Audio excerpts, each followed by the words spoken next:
Legendary ഹിറ്റുകൾ produce ചെയ്തിട്ടുള്ള പ്രൊഡ്യൂസറാണ്. വിദ്യാജിയാണ് music ചെയ്തിരിക്കുന്നത് ഒരു വലിയ കാലയളവിന് ശേഷം. പാട്ടുകൾ ഇപ്പോൾ ഈ സമയം കൊണ്ട് തന്നെ ശ്രദ്ധിക്കപ്പെട്ടിട്ടുണ്ട്. എനിക്ക് തോന്നുന്നു 5-6 സോങ്സ് നമുക്കുണ്ട്. അതിലിപ്പോൾ നമ്മൾ റിലീസ് ചെയ്തിട്ടുള്ള 2 സോങ്സിലാണ്, 3 സോങ്സ് ആണ്. അപ്പോൾ എന്തുകൊണ്ടും I am really looking forward to this project. നല്ലൊരു എന്റർടൈൻമെന്റ് ഒരുക്കാൻ ഞങ്ങൾ ശ്രമിച്ചിട്ടുണ്ട്. ഇനിയിപ്പോൾ എല്ലാവരും തിയേറ്ററിൽ വന്ന് കണ്ട് ഈ സിനിമയെ സപ്പോർട്ട് ചെയ്യണമെന്ന് അഭ്യർത്ഥിക്കുന്നു.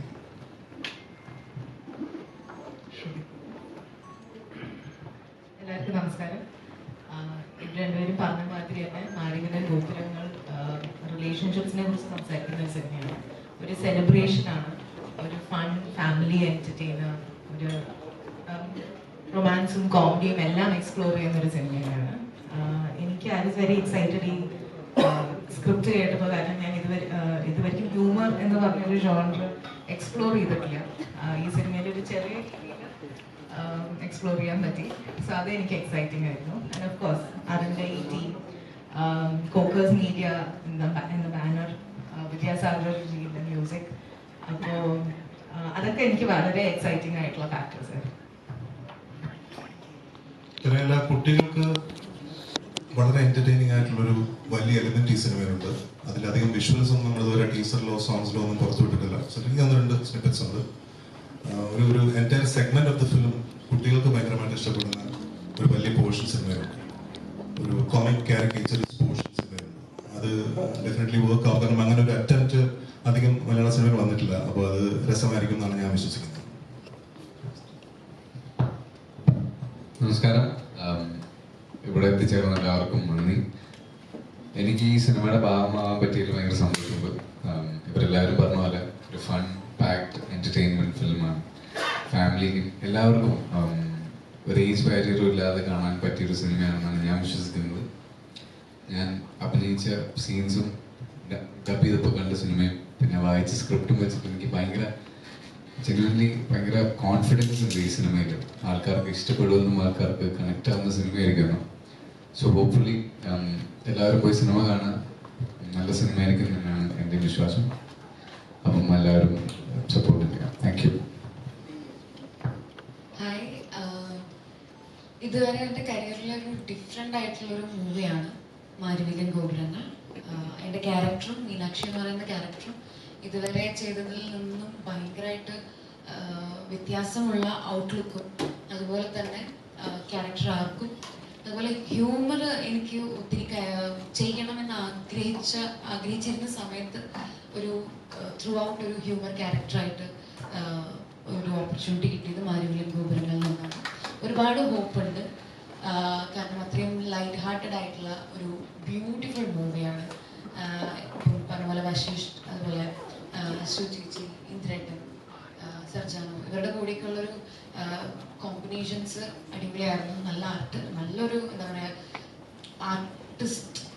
ആർട്ടിസ്റ്റിക് ആയിട്ട് പെർഫോം ചെയ്യാൻ ഒക്കെ പറ്റിയിട്ടുണ്ട്. പിന്നെ ബിന്ദു ചേച്ചി നല്ലൊരു ക്യാരക്ടർ ചെയ്യുന്നുണ്ട്. ചേച്ചിയുടെ കൂടെയുള്ള സീൻസൊക്കെ എനിക്ക് ഒരുപാട് എന്താ പറയുക ഒരു എക്സ്പീരിയൻസ് തന്നെയായിരുന്നു. സോ ആസ് എ ഹോൾ നോക്കുമ്പം ഒരുപാട് ഹോപ്പുള്ള, എനിക്ക് പേഴ്സണലി എൻ്റെ കരിയറിൽ ഒരു ബെസ്റ്റ് എന്ന് പറയാൻ എനിക്ക് പറ്റുന്ന ഒരു മൂവിയാണ് മാരിവില്ലൻ ഗോപുരങ്ങൾ. നമ്മൾ അത്രയും എൻജോയ് ചെയ്തിട്ടാണ് ഓരോ ദിവസവും ഷൂട്ട് ചെയ്തതും എല്ലാം.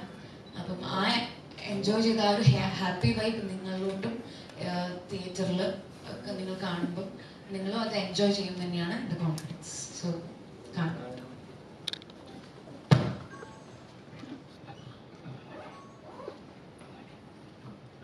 Good evening everybody.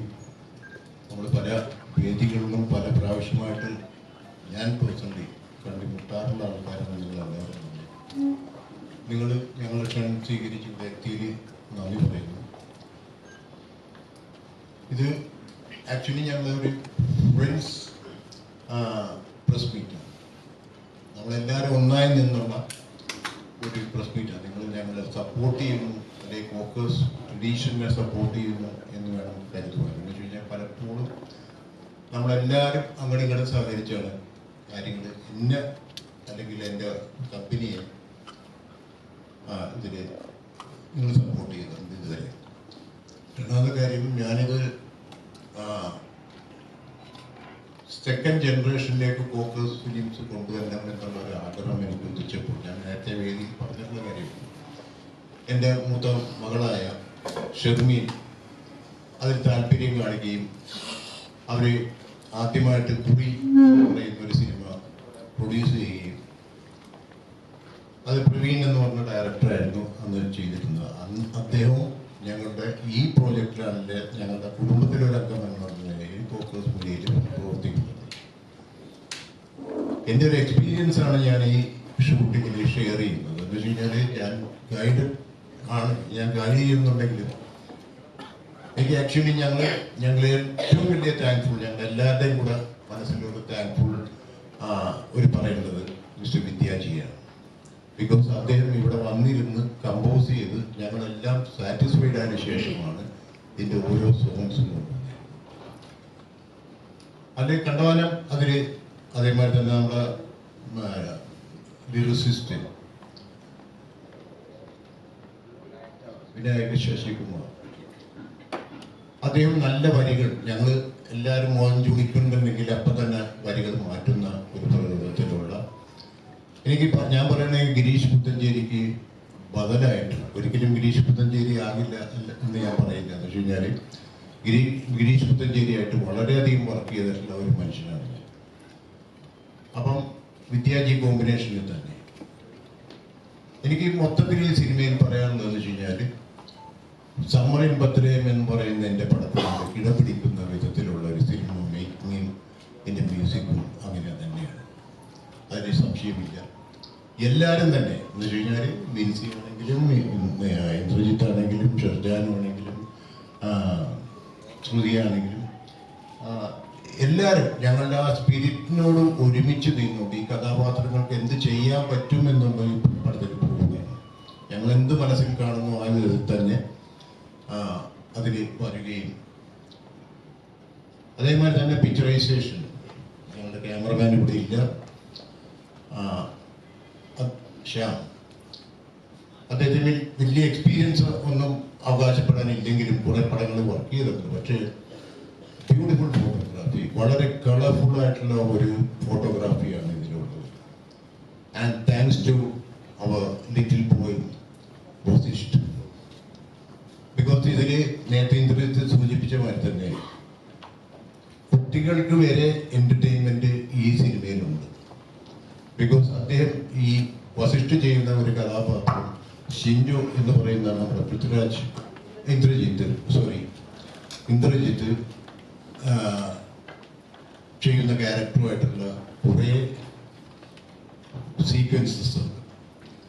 അതെല്ലാം തന്നെ ഇൻട്രസ്റ്റിംഗ് ആണ്. കുട്ടികൾ വിഭാഗത്തിൽപ്പെട്ട എല്ലാ കുട്ടികൾക്കും തന്നെ ആ ഒരു പോർഷൻ എന്റർടൈൻമെന്റ് എന്നാൽ കഥയിൽ ഒരു ക്യാരക്ടറായിട്ട് തന്നെ നിൽക്കുന്നുണ്ട്. പിന്നെ എനിക്ക് പറയാനുള്ളതെന്ന് വെച്ച് കഴിഞ്ഞാൽ ഈ മ്യൂസിക് ഞങ്ങളുടെ സോങ്സ് പുറത്തു വിട്ട സമയത്ത് തന്നെ അത് യൂട്യൂബിലാണെങ്കിലും മറ്റുള്ള മീഡിയാസിലൊക്കെ ആണെങ്കിലും അത് 1 മില്യൺ എബോവ് കവറേജ് കിട്ടിയ സോങ്സാണ്. So I am happy about that. Because എൻ്റെ പടങ്ങളിൽ, ഞാൻ ഫോക്കസ് ഫിലിംസ് ചെയ്തിരിക്കുന്ന പടങ്ങളിലെല്ലാം തന്നെ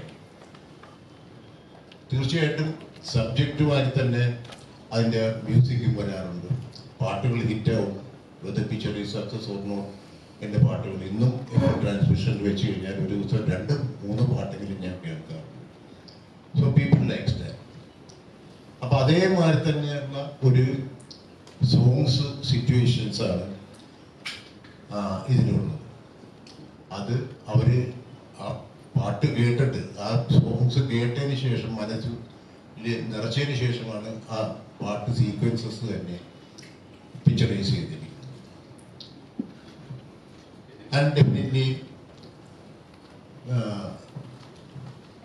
ഇതിൻ്റെ ഡയറക്ടർ അരുൺ ആൻഡ് പ്രമോദ്, അവർ ഈ പടം ഡിസ്കസ് ചെയ്യുമ്പോൾ ഒരു തീമുമായിട്ട് വരുമ്പോഴത്തേക്കും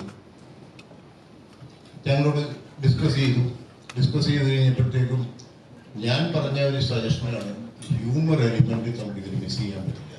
ബിക്കോസ് അതിന് ആംപിൾ ചാൻസസ് ഉണ്ട് ആ സീക്വൻസ് വൈസ്. അങ്ങനെ അവർ പ്രമോദിന് വലിയൊരു താങ്ക്സ്. വേറൊന്നുമില്ല, അരുണും പ്രമോദും കൂടി ഇരുന്ന് രണ്ടാമത്തത് കറക്റ്റ് ചെയ്തു അതിൻ്റെ ആയിട്ടുള്ളൊരു ഫോർമാറ്റിലാണ് ഞങ്ങൾ ഷൂട്ടിംഗ് തുടങ്ങുന്നത്. അപ്പം അത് അതേമാതിരി സംഭവിച്ചപ്പോൾ ഈ പടം തീർച്ചയായിട്ടും ഒരു ഫാമിലി എൻ്റർടൈൻമെൻറ്റ് വിത്ത് മ്യൂസിക്കൽ ഓടുന്ന പല പടങ്ങളിലും തന്നെ ഇന്ന് അന്യം നിന്ന് പോകുന്ന ഒരു ശാഖയാണ് സിനിമയുടെ പാട്ടുകൾ. പക്ഷെ അതിനും ഇമ്പോർട്ടൻസ് ഉണ്ട്. 5 പാട്ടോളം ഉണ്ട് ഈ സിനിമയിൽ. അതിൽ 3 പാട്ട് നമ്മൾ റിലീസ് ചെയ്തിട്ടുണ്ട്. ഇപ്പോഴത്തെ ഈ കുത്തൊഴുക്ക് കഴിഞ്ഞാൽ, ഈ പറഞ്ഞ ഇപ്പോൾ കുറേ പടങ്ങൾ റിലീസ് കഴിഞ്ഞാൽ ഇമ്മീഡിയറ്റ് ആയിട്ട് തന്നെ ഞങ്ങൾ ഈ പടം റിലീസ് ചെയ്യാൻ ആഗ്രഹിക്കുന്നു. അപ്പോൾ നിങ്ങളെല്ലാവരും ആ സമയത്ത് ഞങ്ങൾ കോണ്ടാക്ട് ചെയ്യും. ആ സമയത്ത് ഞങ്ങൾ പ്രൊമോട്ട് ചെയ്ത് തരിക, ഈ സിനിമയെ പ്രൊമോട്ട് ചെയ്ത് തരിക. വേറൊന്നുമല്ല, ഒരു ചേഞ്ച് ഫാമിലി ഡ്രാമാസ് എന്ന് പറയുന്ന ചേഞ്ച് ആയിട്ടുള്ള ഒരു സിനിമയാണ്. അതെനിക്ക് നിങ്ങളുടെ മുമ്പിൽ പറയാം. നിങ്ങൾ ഓരോരുത്തരെയും അത് കണ്ടതിന് ശേഷം നിങ്ങളും സമ്മതിക്കും അത് ഒരു ഡിഫറെൻ്റ് ആയിട്ടുള്ള ഫാമിലി സ്റ്റോറി ആണ് എന്നുള്ളത്. അപ്പോൾ അത് തീർച്ചയായിട്ടും നിങ്ങളുടെ എല്ലാവിധ സപ്പോർട്ട്സും ഞാൻ എല്ലായ്പ്പോഴും ആവശ്യപ്പെടുന്ന ഒരു കാര്യമാണ്. നിങ്ങൾ സപ്പോർട്ട് ചെയ്തിട്ടുണ്ട് പല പടങ്ങൾക്കും, എൻ്റെ ഓരോ പ്രോഡക്ട്സിനും. അത് ഡെഫിനറ്റായിട്ടും നിങ്ങളുടെ കയ്യിൽ നിന്ന് ഇനിയും വേണം. ഈ സമയങ്ങളിൽ തന്നെ ഞങ്ങൾ നിങ്ങളെ മുൻകൂട്ടി അറിയിക്കുന്നതാണ് ഇതിൻ്റെ റിലീസിനോടനുബന്ധിച്ചിരുന്ന കാര്യങ്ങൾ.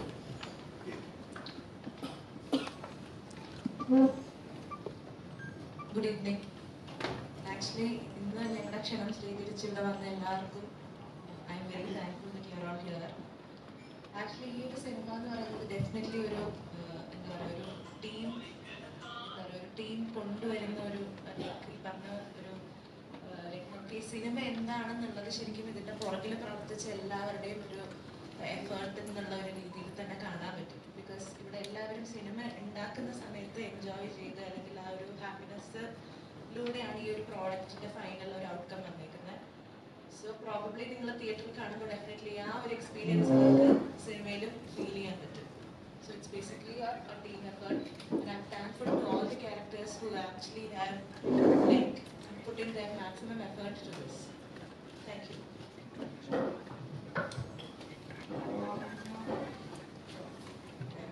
നമസ്കാരം, ഞാൻ പ്രമോദ് മോഹൻ. ഞാനാണ് സിനിമയുടെ തിരക്കഥാകൃത്ത്. ഈ സിനിമയുടെ സ്ട്രക്ചർ എന്ന് പറഞ്ഞാൽ ഒരു നമ്മൾ പലപ്പോഴും ഇംഗ്ലീഷിൽ കണ്ടുള്ള സിറ്റ്കോം സീരീസുകളുടെ ഒരു സ്ട്രക്ചറുണ്ട്. ഒരു പ്രധാന കഥാപാത്രമുണ്ട്, 4 പ്രൊട്ടഗണിസ്റ്റുകളുണ്ട്. അവരുടെയൊക്കെ പേഴ്സണൽ പ്രൊഫഷണൽ ഇഷ്യൂസും അത് സോൾവ് ചെയ്യുന്നതും ഒരുമിച്ച് അങ്ങനെ ഒരു കുടുംബമായിട്ട് അത് തരണം ചെയ്യുന്നു. അതിൻ്റെ ഒരു കൾമിനേഷനാണ് ഇതിൻ്റെ ഒരു സ്റ്റോറി സ്ട്രക്ചർ. അപ്പോൾ അതിൽ ഹ്യൂമറും ഇമോഷൻസും എല്ലാം ഈക്വൽ ബ്ലെൻഡിലുണ്ട്. നമ്മളെല്ലാവരും വളരെ എൻജോയ് ചെയ്ത് തന്നെയാണ് ഈ സിനിമ ചെയ്തത്. അപ്പോൾ അതിൻ്റെ ഒരു ഔട്ട്പുട്ട് നിങ്ങൾക്ക് കാണാൻ പറ്റുമെന്ന് വിചാരിക്കുന്നു. എല്ലാവർക്കും ഒരു സന്തോഷവും പ്രതീക്ഷയും ഒക്കെ കൊടുക്കുന്ന ഒരു വളരെ ലൈറ്റ് ഹാർട്ടഡ് ഫിലിമാണ്. നിങ്ങളുടെ എല്ലാ സപ്പോർട്ടും പ്രതീക്ഷിക്കുന്നു. Thank you. ഈ സിനിമയിൽ ഒരു നല്ല റോള് ചെയ്യാൻ പറ്റിയത് എന്നെ സംബന്ധിച്ച് വലിയൊരു ഭാഗ്യമാണ്. കാര്യം എന്താ വെച്ചാൽ ഇത്രയും നല്ലൊരു ക്രൂവിന്റെ കൂടെ ചെയ്യാൻ പറ്റി. പിന്നെ ഈ സിനിമയിൽ എനിക്ക് പുതിയ കുറെ കാര്യങ്ങൾ ചെയ്യാനുണ്ട്.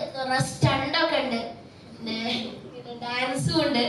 അപ്പൊ ഇത് രണ്ടും ഞാൻ ഇതുവരെ ഒരു സിനിമയിലും ഉണ്ടായിരുന്നില്ല. അപ്പൊ നല്ല എക്സൈറ്റഡ് ആണ്. പിന്നെ കുറെ ദിവസമായി ഇത് ഇറങ്ങാൻ കാത്തിക്കണു. അപ്പൊ 16-ാം തീയതിക്ക് വേണ്ടിയിട്ട് നല്ല വെയിറ്റ് ചെയ്തിരിക്കുന്നു.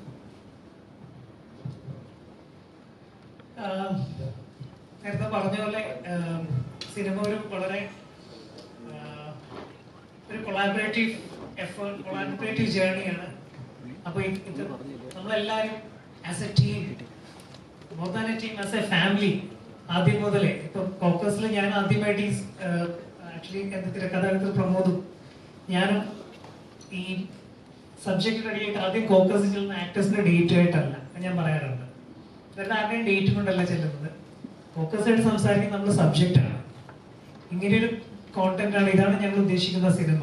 ഇതിൽ നിന്ന് ഞങ്ങൾ ഉദ്ദേശിക്കുന്ന ഇങ്ങനെയൊരു ട്രീറ്റ്മെന്റ് ആണ്, ഇങ്ങനൊരു ഫൺ ഫാമിലി, ഒരു സെലിബ്രേഷന്റെ സ്വഭാവമുള്ള സിനിമയാണ് നമ്മൾ ചെയ്യാൻ ഉദ്ദേശിക്കുന്നത് എന്ന് പറയുന്നു. ഫോക്കസ് അത് എഗ്രി ചെയ്യുന്നു. പിന്നെ സിയാദിക്കാണെങ്കിൽ നമുക്ക് ഇന്ന സമയത്ത് ഷൂട്ട് ചെയ്യണം, ഇതിന് റൈറ്റ് ആയിട്ടുള്ള ആർട്ടിസ്റ്റുകളാണോ നിങ്ങൾ ഐഡന്റിഫൈ ചെയ്തോളൂ.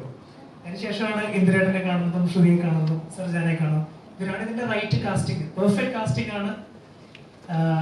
ഇവരുടെ കെമിസ്ട്രി കറക്റ്റ് അല്ലെങ്കിൽ ഒരിക്കലും നമുക്കൊരു ഹ്യൂമർ വർക്കൗട്ട് ആവില്ല. എപ്പോഴും പറയുമല്ലോ, ഒരേ ഫ്രെയിമിൽ തന്നെ നമുക്ക് ആക്ഷൻ റിയാക്ഷൻ ഒക്കെ കറക്റ്റ് ആയിട്ട് കൺസീവ് ചെയ്യാൻ പറ്റുമ്പോഴാണ് ഹ്യൂമർ കറക്റ്റ് ആയിട്ട് വർക്ക് ആവുന്നത്. എന്നെ സംബന്ധിച്ച് ഹ്യൂമർ എൻ്റെ ആദ്യത്തെ പരിശ്രമമാണ്. ലൂക്ക കുറച്ചും കൂടെ ഒരു ഇമോഷണൽ ഡ്രാമയാണെങ്കിൽ ഇത് കുറച്ചും കൂടെ എൻഡ് ടു എൻഡ്, നമ്മളെല്ലാ നേരത്തെ പറഞ്ഞില്ലേ അതേപോലെ തന്നെ സിറ്റുവേഷനിൽ ഓർഗാനിക് ആയിട്ട് ഉണ്ടാവുന്ന ഹ്യൂമറാണ്, ക്ലൗഡിങ് അല്ല, കുറച്ചും കൂടെ ഓർഗാനിക് ആയിട്ട്. പിന്നെ ഇത് റിലേറ്റബിൾ ആണ്. ഇത് അർബൻ കപ്പിൾസിന് മാത്രമുള്ള സ്റ്റോറിയല്ല. നമ്മൾ അങ്ങനെ അർബൻ കപ്പിൾസ് എന്ന് പറഞ്ഞെങ്കിലും C middle class couple from anywhere, ഏത് ജോഗ്രഫിയിലെ ഒരു മിഡിൽ ക്ലാസ്സിനും ഈസി ആയിട്ട് കണക്ട് ആകും. അവരുടെ എല്ലാവരും അനുഭവിക്കുന്ന ഒരു കോമൺ പ്രശ്നങ്ങളാണ് ഈ 4 കഥാപാത്രങ്ങളും അവരനുഭവിക്കുന്ന കോമൺ പ്രശ്നങ്ങളാണ് സിനിമ. പക്ഷെ അത് ഡീൽ ചെയ്യുന്നത് ഒരു കുറച്ചും കൂടി ഒരു ഫൺ എന്റർടൈൻമെന്റ് സ്വഭാവത്തിലാണ്. അപ്പൊ ഇത്രയേ ഉള്ളൂ. ബാക്കി എനിക്ക് തോന്നുന്ന നിങ്ങളിന്ന് ക്വസ്റ്റ്യൻസ് ആയിട്ട് കേൾക്കാം അല്ലേ?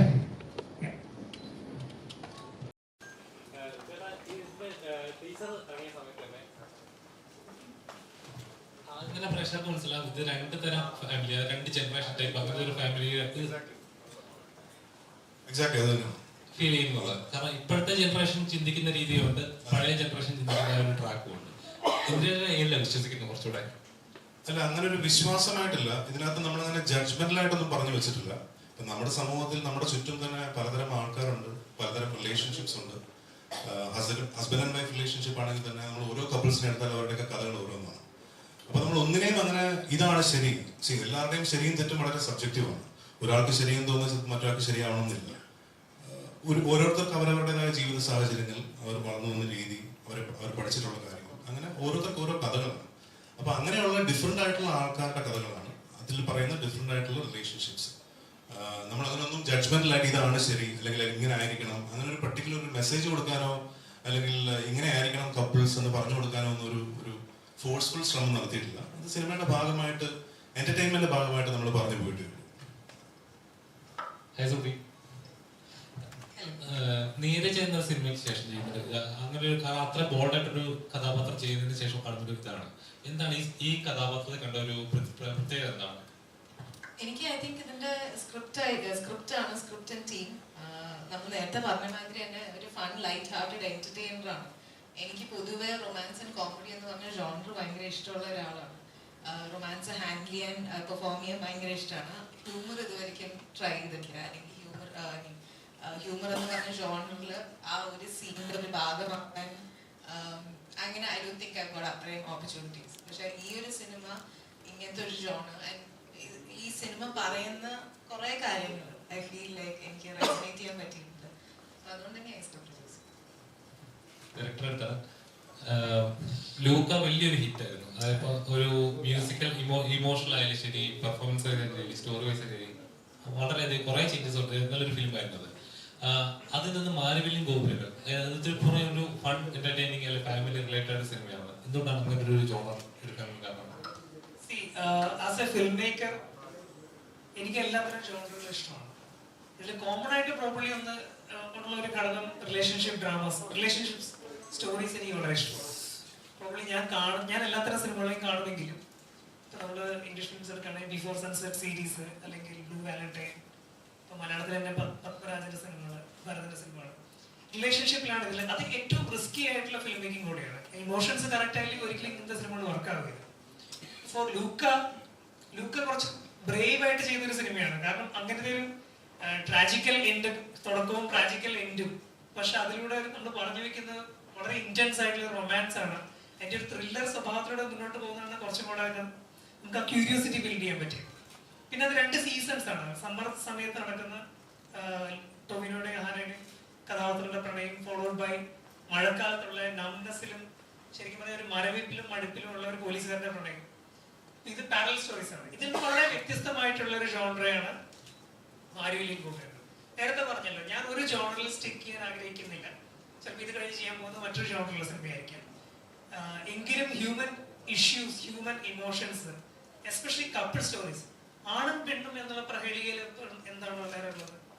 വളരെ വ്യത്യസ്തമായിട്ടുള്ള ചിന്താഗതികളുള്ള 2 സ്പീഷീസ് ആണ് ലിറ്ററലി ആണ് പെണ്ണ്.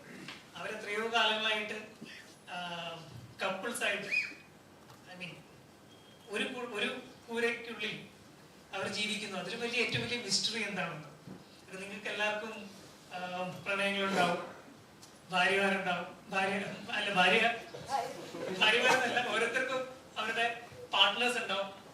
പക്ഷെ എന്നും നിങ്ങൾ തല്ലുപിടിക്കാറുണ്ട്, എന്നും നിങ്ങൾ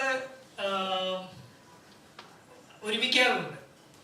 പക്ഷെ ഈ ഒരു സിസ്റ്റത്തെ ഞാൻ വളരെ കൗതുകത്തോടെയാണ് കാണുന്നത്. പിന്നെ ഞാൻ പറഞ്ഞല്ലോ, ഇത് തന്നെ അഡ്വഞ്ചറാണ്. ലിറ്ററലി ഒരു കോമഡി സിനിമ, എൻറ്റയർ എൻഡ് ടു എൻഡ് നമ്മളെ എന്റർടൈൻ ചെയ്യുന്നത്. എന്ന് കരുതി ഒരു ക്ലൗഡിങ് സിനിമയല്ല, ഇതൊരു സറ്റൈറിക്കൽ സിനിമയല്ല, സിറ്റുവേഷണൽ കോമഡിയാണ്. പ്രമോദ്, ഞാൻ ഈ മെയിൻ കോൺസെപ്റ്റ് ചിന്തിച്ച ശേഷം, ഈ concept basically actually 3 character, Shindo, Sherin,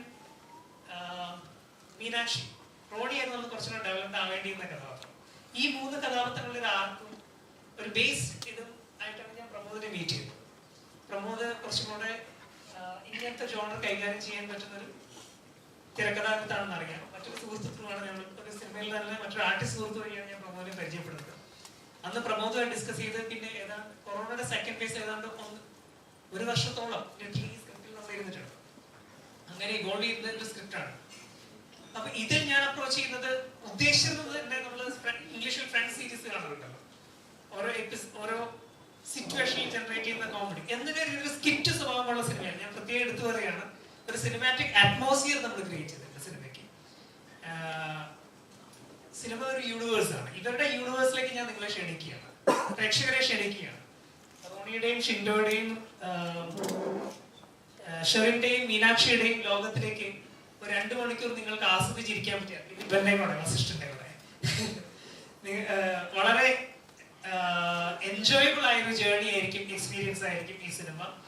അത് പർപ്പസ്ഫുള്ളി തന്നെ ചെയ്തതാണ്, ആ ജോണറിനുള്ള താല്പര്യം കൊണ്ട് തന്നെ ചെയ്തതാണ്.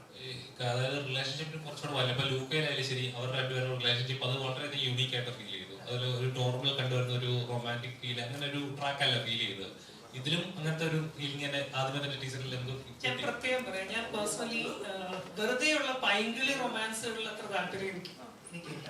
കുറച്ചുകൂടെ മെച്യൂർഡ് ആയിട്ടുള്ള romantic relationship which is real, നമ്മുടെ കൺമുൻപിൽ കാണുന്ന യഥാർത്ഥമായ പ്രണയങ്ങൾ മാത്രമല്ല, പാർട്ട്ണർഷിപ്പ് എന്നാണ് ഞാൻ പറയാം, ഫ്രണ്ട്ഷിപ്പ്, പാർട്ട്ണർഷിപ്പ്.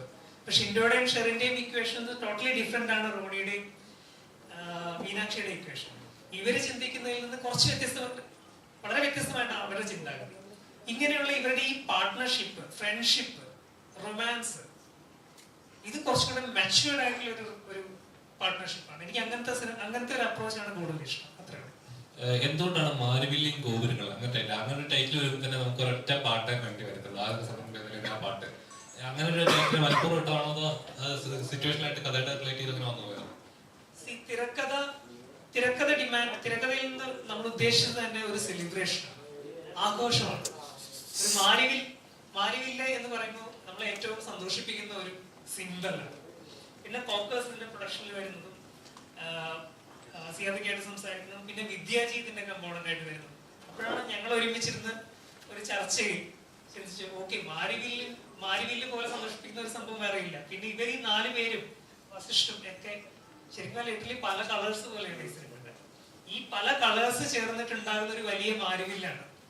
ഈ ഗോപുരങ്ങൾ ഉദ്ദേശിക്കുന്നത് ഈ സിറ്റി തന്നെയാണ്, കൊച്ചി സിറ്റിയിൽ നടക്കുന്ന കഥയാണ്. നമ്മൾ സിനിമ മുഴുവനായിട്ടും കൊച്ചിയിൽ സിറ്റി തന്നെയാണ് ഷൂട്ട് ചെയ്തേക്കുന്നത്. അപ്പൊ ഇങ്ങനെയുള്ള ഒരു സിറ്റിയില് മഴവില്ല് പോലുള്ള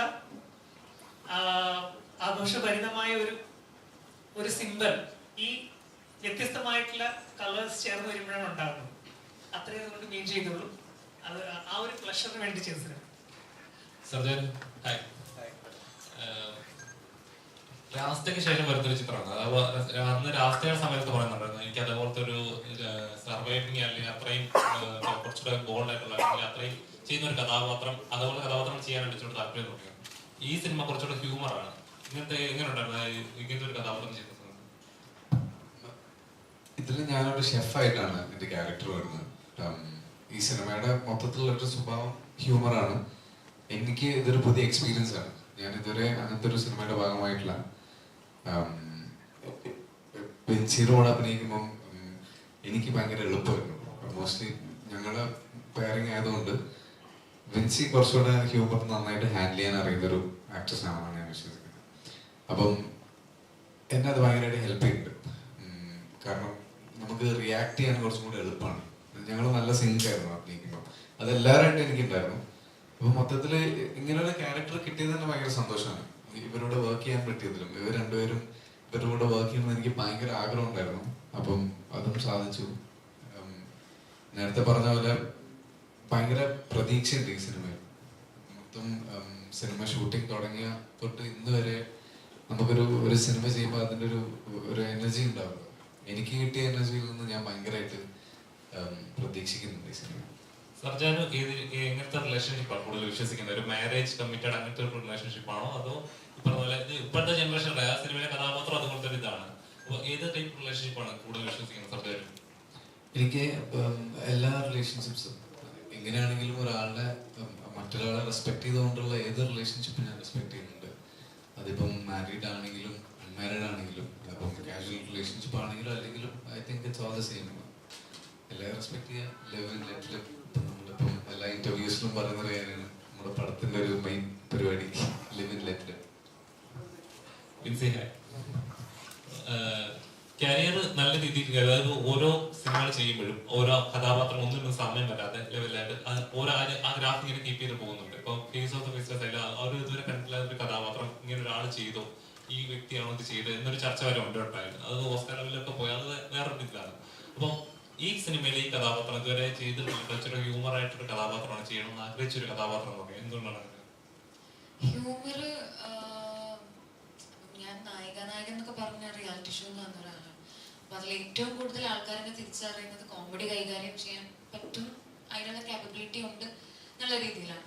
അപ്പം പക്ഷെ സിനിമയിലോട്ട് കയറുമ്പോഴത്തേക്കിനും കിട്ടുന്ന ഓപ്പർച്യൂണിറ്റീസ് ഒക്കെ ഭയങ്കര സ്ട്രോങ് അല്ലെങ്കിൽ ഭയങ്കര ബോൾഡ് അങ്ങനത്തെ ക്യാരക്ടേഴ്സാണ് വരുന്നത്, ഇമോഷണൽ. അപ്പം ഈ ഒരു ലൈറ്റ് ആയിട്ടുള്ള ഹ്യൂമർ കാര്യങ്ങൾ കിട്ടിയിട്ടില്ല. സൗദികളിലൊക്കെ ഒരു ചെറിയൊരു റോൾ വന്നു, പത്മിനി, സ്മൃതി. അപ്പം ഈ ഒരു സ്പേസ് എനിക്ക് യൂസ് ചെയ്യാൻ പറ്റിയിട്ടില്ല.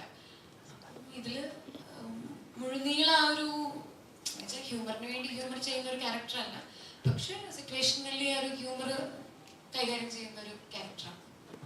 വിൻസി പറയുന്നത് ഇവരിങ്ങനെ ടീച്ചറിനകത്ത് പറയുന്നുണ്ട് ഒരു കല്യാണം കഴിഞ്ഞിട്ട് വേറെ ഇങ്ങനത്തെ ആ ഒരു വിൻസി എങ്ങനെ വിശ്വസിക്കണം? ഒരു നോർമൽ ഒരു റിലേഷൻഷിപ്പ് കമ്മിറ്റ് ചെയ്യണമെന്നുണ്ടെങ്കിൽ രണ്ട് വ്യക്തികൾ തമ്മിലുള്ള ഒരു ഇഷ്ടങ്ങളായിരിക്കുമല്ലോ, അതിലൊരു ലീഗൽ ബോണ്ടിങ് അങ്ങനെ അത് വേണമെന്നില്ല, അത് മനസ്സുകളുടെ ബോണ്ടിങ് ആണ് എന്നൊക്കെ അങ്ങനത്തെ ഒരു കൺസെപ്റ്റ് വിശ്വസിക്കുന്ന ഒരാളാണോ?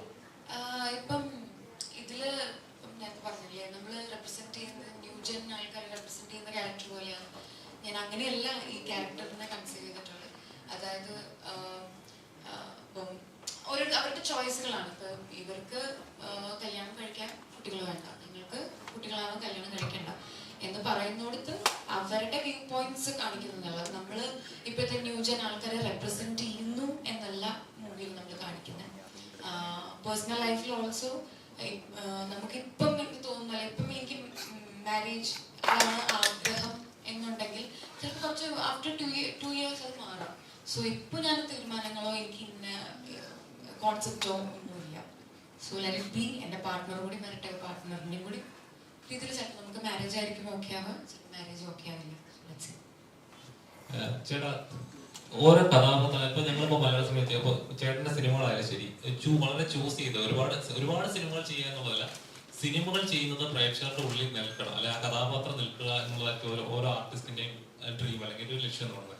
ചേട്ടൻ ഇപ്പൊ ചെയ്യുന്ന സിനിമകളും അതുപോലെ ആയിട്ട് ഫീൽ ചെയ്യുന്നുണ്ട്? ഒരുപാടൊന്നും ചെയ്യുന്നില്ല, ചെയ്യുന്നത് ചൂസ് ചെയ്യായിട്ട്, ശരിക്കും അങ്ങനെയാണോ? തീർച്ചയായിട്ടുമാണ്. പിന്നെ നമുക്ക് കിട്ടുന്ന സിനിമകളിൽ തന്നെ നമുക്ക് ചൂസ് ചെയ്യാൻ പറ്റും. അപ്പോൾ നല്ല സിനിമകൾ ചെയ്യണം, വ്യത്യസ്തമായ കഥാപാത്രങ്ങൾ ചെയ്യണം, ഡിഫറെന്റ് ആയിട്ട് എന്തെങ്കിലും ഒരു ഷെയ്ഡ് ഓരോരോ സിനിമകളിൽ ചെയ്യാൻ പറ്റണം എന്നുള്ളത് എല്ലാ ആക്ടേഴ്സും ആഗ്രഹിക്കുന്ന ഒരു കാര്യമാണ്. പക്ഷെ നമുക്ക് വരുന്ന ഓപ്ഷൻസിൽ നിന്ന് ചൂസ് ചെയ്താണ് ഞാൻ സിനിമകൾ ചെയ്യുന്നത്. അപ്പോൾ ഇപ്പൊ ഞാൻ കുറച്ചൊരു കാലയളവിന് ശേഷമാണ് ഇപ്പോൾ ഒരു സിനിമേന്റെ റിലീസ് ചെയ്യുന്നത്. അപ്പോൾ ഇനി അങ്ങോട്ട് കുറച്ച് ചൂസ് ചെയ്യാൻ തന്നെ ആയിരിക്കും മുന്നോട്ട് പോകുന്നത്. ഒരു ആക്ടർ എന്നുള്ള രീതിയിൽ എന്നെയും കൂടി ചലഞ്ച് ചെയ്യുന്ന വേഷങ്ങൾ ചെയ്യാന്നുള്ളതാണ് ഇനിയുള്ള പ്രയോറിറ്റി. എങ്ങനത്തെ ടൈപ്പ് കഥാപാത്രങ്ങൾ ചെയ്യണം? അല്ലെങ്കിൽ രാജേട്ടൻ ഒരു ഇന്റർവ്യൂ പറയാനുണ്ടായ ആടുജീവിതം പോലൊരു സിനിമ ഇനി ഞാൻ ചെയ്യില്ല, എന്റെ അത്രയും ചെയ്തു, അത് അത്രയും ഫിസിക്കൽ എഫേർട്ട് അതിൽ ഇട്ടുകൊണ്ടാണ്. കാരണം പൃഥ്വി അതിൽ ഇട്ടിരുന്നൊരു ഫിസിക്കൽ എഫേർട്ട് എന്ന് പറഞ്ഞാൽ ശരിക്കും അൺബിലീവബിൾ. ഒരു ദിവസം ഒരു 700 കാലറീസ് അല്ലെങ്കിൽ 800 കാലറീസിൽ ജീവിക്കുക എന്ന് പറയുന്നത് അത്ര എളുപ്പമുള്ള കാര്യമല്ല. അങ്ങനെ ഒരു കണ്ടിന്യൂസ്ലി 1-2 മാസം പൃഥ്വി കണ്ടിന്യൂ ആയിട്ട് ചെയ്തിരുന്നു. അത് ഹെൽത്തിന് നല്ലതല്ല, ഒരാൾക്ക് അങ്ങനെ ചെയ്യാൻ പാടില്ല. ഏതൊരു ഡോക്ടറോട് പോയി ചോദിച്ചാലും നിങ്ങൾ എങ്ങനെയാണ് ജീവിച്ചിരിക്കുന്നത് ചോദിക്കും. അപ്പോൾ അത്രയും എക്സ്ട്രീംസ് ചെയ്തുകൊണ്ടാണ് പൃഥ്വി അങ്ങനെ ഒരു സ്റ്റേറ്റ്മെന്റ് പറഞ്ഞത്, ഇനി അങ്ങനത്തെ ഒരു പടം ചെയ്യില്ല. പക്ഷെ എനിക്ക് തോന്നുന്നു ഏതൊരു കാലഘട്ടത്തിൽ എപ്പോഴാണെങ്കിലും അങ്ങനെ ഒരു പടം ചെയ്യാൻ എല്ലാവരും ആഗ്രഹിക്കും. പൃഥ്വിയുടെ കരിയറിലെ ഒരു ഐസിംഗ് ഓൺ ദ കേക്ക് ആയിരിക്കും ആ സിനിമ എന്ന് വിശ്വസിക്കുന്നു. ചേട്ടൻ അങ്ങനത്തെ കഥാപാത്രങ്ങൾ തീർച്ചയായും തീർച്ചയായും എനിക്ക് എല്ലാത്തരം കഥാപാത്രങ്ങളും ചെയ്യാൻ ഇഷ്ടമാണ്. എക്സൈറ്റിംഗ് ആയിട്ടുള്ള എന്നെ, ഞാൻ പറഞ്ഞല്ലോ, എന്നെ ചലഞ്ച് ചെയ്യുന്ന കഥാപാത്രങ്ങൾ കിട്ടിയാൽ ഹാപ്പി.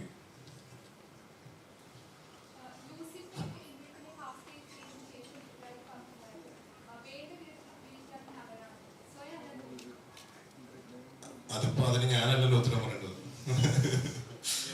എന്നെ ഉപയോഗിക്കേണ്ടവർ വന്ന് എന്നെ കാസ്റ്റ് ചെയ്ത് ഉപയോഗിച്ചിട്ടുണ്ട്. എനിക്ക് പറ്റുന്നത് പോലെ ഞാൻ ആ സിനിമകളിലൊക്കെ നന്നാക്കാൻ ശ്രമിച്ചിട്ടുണ്ട്. അതിപ്പം സീരിയസ് സിനിമകളാണെങ്കിലും ഹ്യൂമർ സിനിമകളാണെങ്കിലും ആ സിനിമകൾ ഭംഗിയാക്കാൻ ഒരു ആക്ടർ എന്നുള്ള രീതിയിൽ ഞാൻ ശ്രമിച്ചിട്ടുണ്ട്. പിന്നെ ഞാൻ എൻ്റെ ഒരു വലിയ ഒരു ഭാഗ്യമായിട്ട് ഞാൻ കാണുന്നു, അല്ലെങ്കിൽ എൻ്റെ കരിയറിന്റെ ബിഗിനിങ് മുതൽ പീരിയോഡിക് ആയിട്ടുള്ള കാലയളവുകൾ എടുത്തു നോക്കിക്കഴിഞ്ഞാൽ പല സമയങ്ങളിലുണ്ടായിട്ടുള്ള മലയാള സിനിമയിലെ ഏറ്റവും വലിയ വിജയങ്ങളുടെ ഭാഗമാകാൻ സാധിച്ചിട്ടുണ്ട്. സോ ആസ് എൻ ആക്ടർ അത് ഞാനൊരു വലിയ ബ്ലെസ്സിംഗ് ആയിട്ട് കാണും. ഇപ്പം നമ്മൾ എൻ്റെ കരിയറിന്റെ തുടക്കത്തിലാണ് മീശമാധവൻ എന്ന ചിത്രം വരുന്നത്. പിന്നെ മീശമാധവൻ കഴിഞ്ഞ് ക്ലാസ്മേറ്റ്സ് പോലത്തെ ഒരു സിനിമ, അല്ലെങ്കിൽ 2020 ആ സമയത്ത് ഏറ്റവും വലിയ ഹിറ്റായിരുന്നു. പിന്നെ ലൂസിഫർ. അപ്പൊ എങ്ങനെയൊക്കെയോ പറഞ്ഞു തിരിഞ്ഞ അതാത് കാലഘട്ടങ്ങളിൽ ഏറ്റവും വലിയ വിജയങ്ങളുടെ ഭാഗമാവാൻ സാധിച്ചിട്ട് നടൻ എന്നുള്ളൊരു വലിയ ബ്ലെസ്സിംഗ് എനിക്കുണ്ട്. പിന്നെ അതുകൊണ്ട് നോ കംപ്ലൈൻസ്. പിന്നെ സമയം ഇനിയുണ്ട്, ഇനിയും ഗംഭീര കഥാപാത്രങ്ങൾ ചെയ്യാൻ ഞാൻ റെഡിയാണ്. ഞാൻ ഇവിടെ തന്നെ ഉണ്ട്, ഇവിടെ പോയിട്ടില്ല. അപ്പോൾ എന്നെ ഉപയോഗിക്കേണ്ടവർക്ക് ഒന്ന് ഉപയോഗിക്കും. ഇതിലൊരു കാര്യം എനിക്ക് പറയാൻ, വേണ്ട മാതിരി മലയാള സിനിമ അദ്ദേഹത്തിനെ യൂസ് ചെയ്തിട്ടില്ല എന്നുള്ള കംപ്ലൈന്റ് എനിക്ക്. ഞങ്ങൾക്ക് ഇതിൽ സാറ്റിസ്ഫാക്ഷൻ ഉണ്ട്. ഈ സിനിമ ഞങ്ങൾ യൂസ് ചെയ്യുന്നു അദ്ദേഹത്തിന്റെ ക്യാരക്ടറിനെ, അദ്ദേഹം എന്ന നടനെ ഞങ്ങൾ യൂസ് ചെയ്യും. ഞാൻ പറയണേ, എനിക്ക് ആസ് എൻ എന്താ പറയാ, ഒരു ഫോക്കസ് ഫിലിംസിന്റെ പ്രൊഡ്യൂസർ എന്ന നിലയിൽ ഞാൻ പറഞ്ഞത് അദ്ദേഹത്തിനെ യൂസ് ചെയ്തിട്ടില്ല മലയാള സിനിമ. ഇവിടെയൊക്കെ വന്നു പോകും ഏതെങ്കിലും ഒരു ക്യാരക്ടർ ഏതെങ്കിലും ഒരു സിനിമ ചെയ്തതാണ്. അപ്പൊ അതല്ല കാര്യങ്ങൾ. എനിക്ക് പ്രൗഡ്ലി ഐ ക്യാൻ സേ ഞങ്ങളുടെ ഈ സിനിമയിൽ അദ്ദേഹത്തിനെ ഞങ്ങൾ യൂസ് ചെയ്തു. അദ്ദേഹം അതിനോട് ഇടയ്ക്ക് ചേർന്നിട്ടുണ്ട്. ഹ്യൂമർ ആണെങ്കിലും ഒരു ഫാമിലി ലൈഫ് ഇമോഷണലി ആണെങ്കിലും എല്ലാം ഇടയ്ക്ക് ചേർത്ത്. അപ്പൊ അതിനുള്ള പൊട്ടൻഷ്യൽ അദ്ദേഹത്തിനുണ്ടെന്ന് ഞങ്ങളെപ്പോലുള്ള വളരെ അരുണാണെങ്കിലും പ്രമോദാണെങ്കിലും ഞാനും എൻ്റെ മകളും എല്ലാം സംസാരിക്കുമ്പോൾ പറയാറുണ്ട്. ഇതിന് അദ്ദേഹത്തിനോട് പോത്ത് നോക്കി പ്രസന്റ് ചെയ്ത കാര്യമില്ല ഷൂട്ടിംഗ്.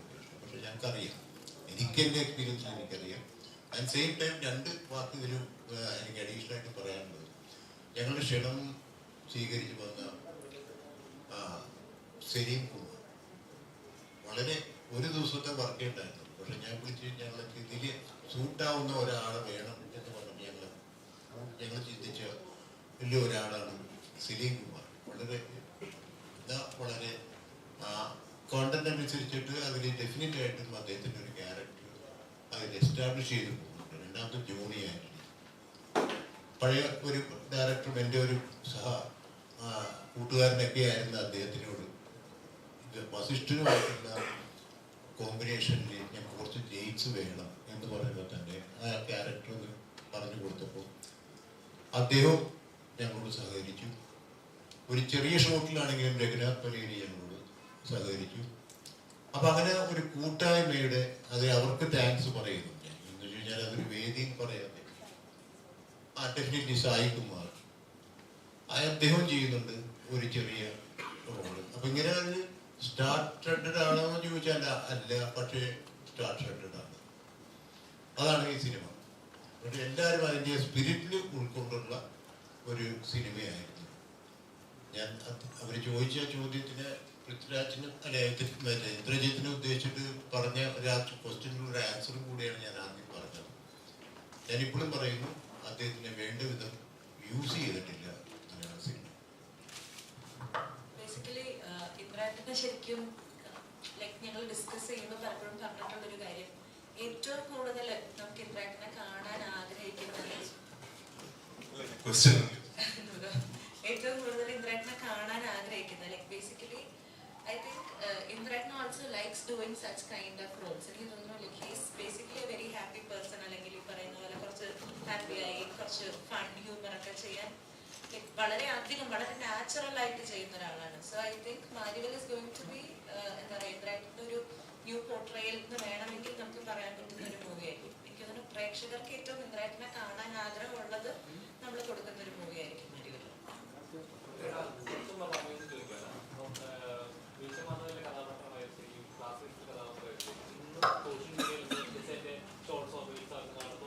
പെട്ടെന്ന് ആ സിനിമ തന്നെ ഫുള്ള് നമുക്ക് റീകളക്ട് ചെയ്യാൻ പറ്റും. അതേപോലത്തെ സ്ക്രിപ്റ്റുകൾ ഇപ്പോൾ മലയാള സിനിമയിൽ ശരിക്കും മിസ് ചെയ്യും. ഇപ്പോഴത്തെ തമിഴ്നാട് സിനിമകൾക്ക് ഒരാഴ്ച 7 പടങ്ങൾ നടക്കുന്ന സമയത്ത് ഒറ്റ വാഷൗട്ടിൽ പോകുന്ന ചിത്രങ്ങളാണ്. അത് നിലനിൽക്കുന്ന 1-2 മാത്രമേ ഉള്ളൂ. എന്തുകൊണ്ടായിരിക്കും അതിന് എക്സ്പീരിയൻസ് ഒരു ആക്ടർ എന്ന നിലയിലേക്ക്? അതിന് നമുക്ക് സിനിമയുടെ കണ്ടന്റിനെ മാത്രം കുറ്റം പറയാൻ പറ്റില്ല. നമുക്കറിയാം നമ്പർ ഓഫ് സിനിമകൾ വളരെ കൂടുതലാണ്. എല്ലാ ആഴ്ചയും ഈ പറഞ്ഞതുപോലെ 4-5 സിനിമകൾ റിലീസ് ചെയ്യുന്ന ഈ കാലഘട്ടത്തിൽ ശ്രദ്ധിക്കപ്പെടാതെ പോകുന്ന നല്ല സിനിമകളും ആ കൂട്ടത്തിലുണ്ട്. ഇപ്പൊ നമുക്കറിയാം വിജയങ്ങളുടെ കണക്കെടുത്ത് നോക്കിക്കഴിഞ്ഞാൽ വളരെ ലിമിറ്റഡ് ആണ്. പക്ഷെ അതിനർത്ഥം വിജയിക്കാതെ പോയ എല്ലാ സിനിമകളും മോശമാണെന്നല്ല. അപ്പോ പിന്നെ കണ്ടന്റ് നന്നായില്ലെങ്കിൽ സിനിമ നന്നാവില്ല, അത് സത്യാവസ്ഥയാണ്. ഇപ്പൊ സിനിമ നന്നായില്ല അല്ലെങ്കിൽ എഴുത്ത് നന്നായില്ലെങ്കിലും സിനിമ നന്നാവില്ല. പക്ഷെ അത് മാത്രമല്ല, ഒരുപാട് കാരണങ്ങളുണ്ട്. ഇപ്പൊ അന്യഭാഷാ സിനിമകൾ വരുന്നുണ്ട്, തിയേറ്ററുകളുടെ അഭാവം, അങ്ങനെ ഒരുപാട് കാര്യങ്ങളുണ്ട്. ചെറിയ ചെറിയ സിനിമകൾക്ക് സർവേ ചെയ്യാൻ ഇപ്പൊ വളരെ ബുദ്ധിമുട്ടുള്ള ഒരു കാലഘട്ടമാണ്. അപ്പോൾ but still we are fighting hard. ഒരു ഗ്രൂപ്പായിട്ട് ഒരു ഇൻഡസ്ട്രി എന്നുള്ള രീതിയിൽ നിങ്ങളുടെയൊക്കെ സപ്പോർട്ടോടുകൂടി മുന്നോട്ട് പോയാൽ ഒരു വലിയ പരിഹാരം അതിന് കാണാൻ സാധിക്കുമെന്നാണ് ഞാൻ വിശ്വസിക്കുന്നത്. നമ്മൾ മലയാളികൾ നോർമലി എല്ലാ സിനിമകളും, അത് കൊറോണ പീരീഡ് വന്ന സമയത്ത് തൊട്ട് എല്ലാ ലാംഗ്വേജിലുള്ള സിനിമകൾ എക്സ്പീരിയൻസ് ചെയ്തു. അതിന് കാണാൻ ഇച്ചിലൂടെ ആക്റ്റീവ് ആയിരുന്നു. ഇപ്പോൾ മറ്റു ലാംഗ്വേജിലുള്ള ഇപ്പോൾ തിയേറ്ററിൽ നമ്മൾ അന്യഭാഷ ചിത്രങ്ങൾ കാണുമ്പോൾ തന്നെ ഫസ്റ്റ് അതിലോട്ട് കയറാനുള്ള ഒരു ടെൻഡൻസി ഉണ്ട്. ശരിക്കും മറ്റ് സിനിമകൾ മലയാള സിനിമ പ്രൊഡ്യൂസറിനാണ് മറ്റു ഭാഷയിലുള്ള ചിത്രങ്ങൾ മലയാളത്തിൽ ഇറങ്ങുമ്പോൾ മലയാള ഭാഷയിലുള്ള ചിത്രങ്ങൾക്ക് പ്രാധാന്യം കുറയുകയാണ്. ശരിക്കും അതൊരു ഫോൾട്ടായിട്ട് നമ്മുടെ മലയാള ഇൻഡസ്ട്രിക്ക് ഒരു ഫോൾട്ടായിട്ട് തന്നെ ഫീൽ ചെയ്യുന്നുണ്ടാവും. ഒരു അളവ് വരെ ഈ അന്യഭാഷാ ചിത്രങ്ങളുടെ റിലീസ് സ്റ്റേഷൻസിന് ഒരു ചെറിയ റെസ്ട്രിക്ഷൻ കൊണ്ടുവരണമെന്ന് എനിക്ക് തോന്നിയിട്ടുണ്ട്. കാരണം പലപ്പോഴും ഒരു മാസ് വേവ് പോലെ വന്നാണ് നമ്മുടെ കംപ്ലീറ്റ് കേരളത്തെ കീഴടക്കുന്നത്. നല്ല സിനിമകൾ ഇവിടെ ഓടും. അതിപ്പോൾ 100 തിയേറ്റർ ആണെങ്കിലും 200 തിയേറ്റർ ആണെങ്കിലും 1000 തിയേറ്റർ ആണെങ്കിലും ഓടും. പക്ഷെ ചെറിയ സിനിമകൾ വെയിറ്റ് ചെയ്ത് നിൽക്കുന്ന സമയത്ത് ഒരു വലിയ ഒരു തിരമാല വരുന്നത് പോലെ വന്ന് കംപ്ലീറ്റ് ഏറ്റെടുക്കുന്ന ഒരു പ്രതീതിയുണ്ട്. അപ്പോൾ ഡെഫിനറ്റ്ലി അങ്ങനെയുള്ള അന്യഭാഷാ സിനിമകളുടെ റിലീസ് ഡെഫിനറ്റ്ലി എല്ലാ ഭാഷകളും വേണം. സിനിമ എന്ന് പറയുന്നത് there is no language barrier. പക്ഷെ ഇവിടെ അങ്ങനെയുള്ള സിനിമകൾ ഇറക്കുമ്പോൾ നമ്മുടെ ഇൻഡസ്ട്രിയെ സേവ് ചെയ്യേണ്ടത് നമ്മൾ തന്നെയല്ലേ. നമ്മൾ തന്നെ ഒരു എഫേർട്ട് എടുക്കില്ല നമ്മുടെ ഇൻഡസ്ട്രി നമുക്ക് സേവ് ചെയ്യാൻ പറ്റും. അപ്പോൾ ആ രീതിയിൽ നമ്മുടേതായ ചില നിയമങ്ങൾ അല്ലെങ്കിൽ ചില റിലീസ് റെസ്ട്രിക്ഷൻസ് ഉണ്ടെങ്കിൽ കുറെ കൂടെ ഇങ്ങനെയുള്ള ചെറിയ മലയാള സിനിമകൾക്ക് കയറി വരാൻ പറ്റുമെന്നാണ് ഞാൻ വിശ്വസിക്കുന്നത്. എന്നിട്ടില്ലേ? ഇല്ല. അപ്പൊ അത് നമ്മളൊരു എക്സാമ്പിൾ ആയിട്ട് കണ്ട് നമുക്ക് ഇവിടെ സിയാദിക്കെ പോലുള്ളവരാണ് അതിനെക്കുറിച്ച് സംസാരിക്കേണ്ടത്. കാരണം ഓർഗനൈസേഷൻസും അസോസിയേഷൻസും ഒക്കെയാണ് തീരുമാനിക്കേണ്ടത് എങ്ങനെ നമുക്കിത് മുന്നോട്ട് പോകാൻ സാധിക്കും, അല്ലെങ്കിൽ അങ്ങനെ ഒരു റെസ്ട്രിക്ഷൻ കൊണ്ടുവന്നാൽ നമുക്ക് നമ്മുടെ സിനിമയെ വീണ്ടും പൊക്കിക്കൊണ്ടുവരാൻ സാധിക്കുമോ, അല്ലെങ്കിൽ ഈ പറയുന്ന ശ്രദ്ധിക്കപ്പെടാതെ പോകുന്ന ഒരുപാട് ചെറിയ സിനിമകൾ വീണ്ടും ശ്രദ്ധിക്കപ്പെടുമോ എന്നൊക്കെ ഉള്ളത് സിയാദ്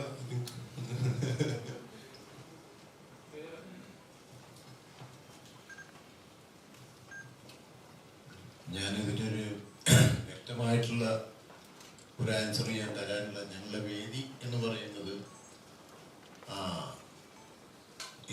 ഈ സിനിമയുടെ പ്രൊമോഷനെ സംബന്ധിച്ചിട്ടുള്ള ഒരു കാര്യമാണ്. കോൺട്രവേഴ്സിക്ക് വേണ്ടി മറ്റുള്ള കാര്യങ്ങൾക്ക് ഞാനത് സംസാരിക്കുന്നില്ല.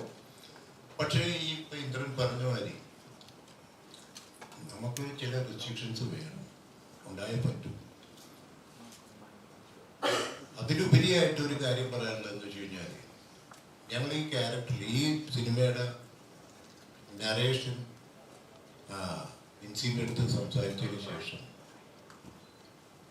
ഞാൻ മറ്റേ അരുണും പ്രമോദും എൻ്റെ അടുത്ത് വന്ന് ഇങ്ങനെ ഇതിനെ നമുക്ക് ഇങ്ങനെ ഇവർക്ക് ഇവിടെ ഇഷ്ടപ്പെട്ട കാസ്റ്റ് ചെയ്യാം എന്ന് പറഞ്ഞു.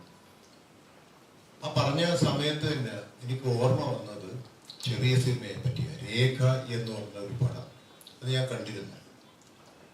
അതിൽ വിൻസിയുടെ പെർഫോമൻസ് ആണ് ഇതിൻ്റെ ഇൻസ്പിറേഷൻ. ബിക്കോസ് അപ്പം ചെറിയ സിനിമ എന്ന് പറഞ്ഞൊരു സിനിമയില്ല.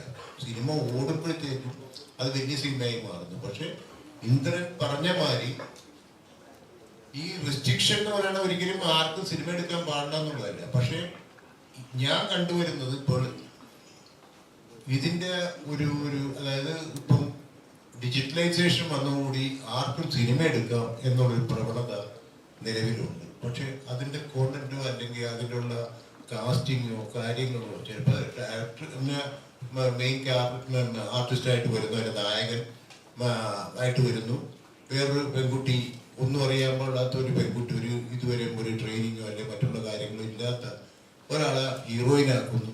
അങ്ങനെയുള്ള ഒരു പ്രവണതയില്ല. സിനിമ ഈസ് വലിയൊരു പാഷനും വലിയൊരു സ്റ്റഡിയും ആവശ്യമുള്ള ഒരു മേഖലയാണ്. അത് സിമ്പിളായിട്ട് കണ്ടുകൊണ്ടും വരുന്ന സിനിമകളാണ് മലയാള ഇൻഡസ്ട്രിയെ നശിപ്പിക്കുന്നത്. അപ്പം നമ്മൾ മറ്റുള്ള ഭാഷാ ചിത്രങ്ങൾ ഒരുപക്ഷെ അത് അന്ന് ഓടിയിട്ടുണ്ട്. 10 Commandments ആണെങ്കിലും ബെൻഹർ ആണെങ്കിലൊക്കെ അന്ന് ഓടിയിട്ടുണ്ട് സിനിമ, ഇംഗ്ലീഷ് ഹോളിവുഡ് സിനിമ. പക്ഷേ അതൊന്നും നമ്മുടെ ഇതിന് പക്ഷെ അതിനോട് കോമ്പറ്റ് ചെയ്തുകൊണ്ടും ഞാനൊരു സിനിമ എടുക്കണമെങ്കിൽ എനിക്ക് മറ്റേ തെലുങ്ക് സിനിമയുടെ ഒരു പടം കണ്ടിട്ട് അതിൻ്റെ ഒരു നേച്ചറിൽ ഒരു സിനിമ എടുക്കണമെന്ന് പറഞ്ഞാൽ സ്വയം ചിന്തിക്കണം. അല്ല കുറെ ആൾക്കാരെ കൂട്ടി നിർത്തി അതേമാതിരി ഉണ്ടാക്കാൻ പറ്റും എന്നുള്ള എനിക്ക് വിശ്വാസം വേണ്ടേ. ആദ്യം ഒരു പ്രൊഡ്യൂസറിന്റെ ഏറ്റവും വലിയ കടമയാണ് വാട്ട് ഈസ് സിനിമ എന്ന് പറയുന്നത്. അദ്ദേഹം സൂചിപ്പിച്ച മാതിരി, എൻ്റെ ഡയറക്ടർ സൂചിപ്പിച്ച മാതിരി, പപ്പേട്ടനാണെങ്കിലും പത്മനാഭൻ സാറാണെങ്കിലും ഭരതേട്ടനാണെങ്കിലും ഇവരൊക്കെ മികച്ച സിനിമകൾ ഉണ്ടാക്കിയവരാണ്. അവരുടെ സ്ക്രിപ്റ്റിങ്ങിൽ കൂടെ അവരുടെ വായനകളിലൂടെ MT വാസുദേവൻ അദ്ദേഹം വായന കൊണ്ട് കിട്ടിയ ഗുണങ്ങളാണ് അദ്ദേഹത്തിന്റെ ലിറ്ററേച്ചർ എന്ന് പറയുന്നത്. ഒരു അദ്ദേഹം സ്ക്രിപ്റ്റായിട്ട് ഇറങ്ങിത്തിരിക്കുന്നതല്ല.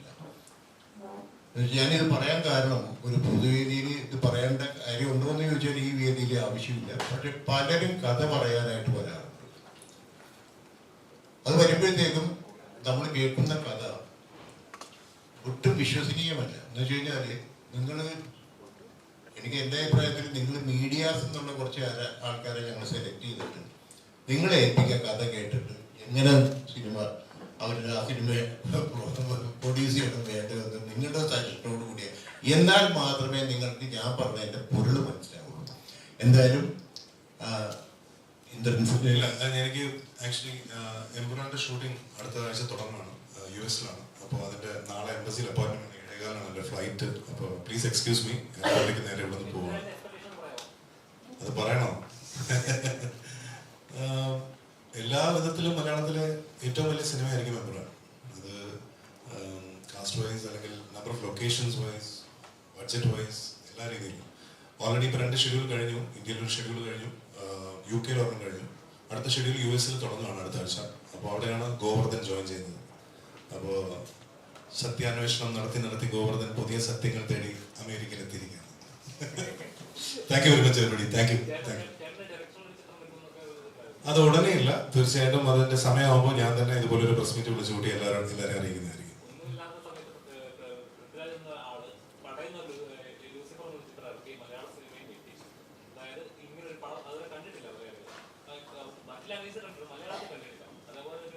ഞെട്ടിക്കണോ?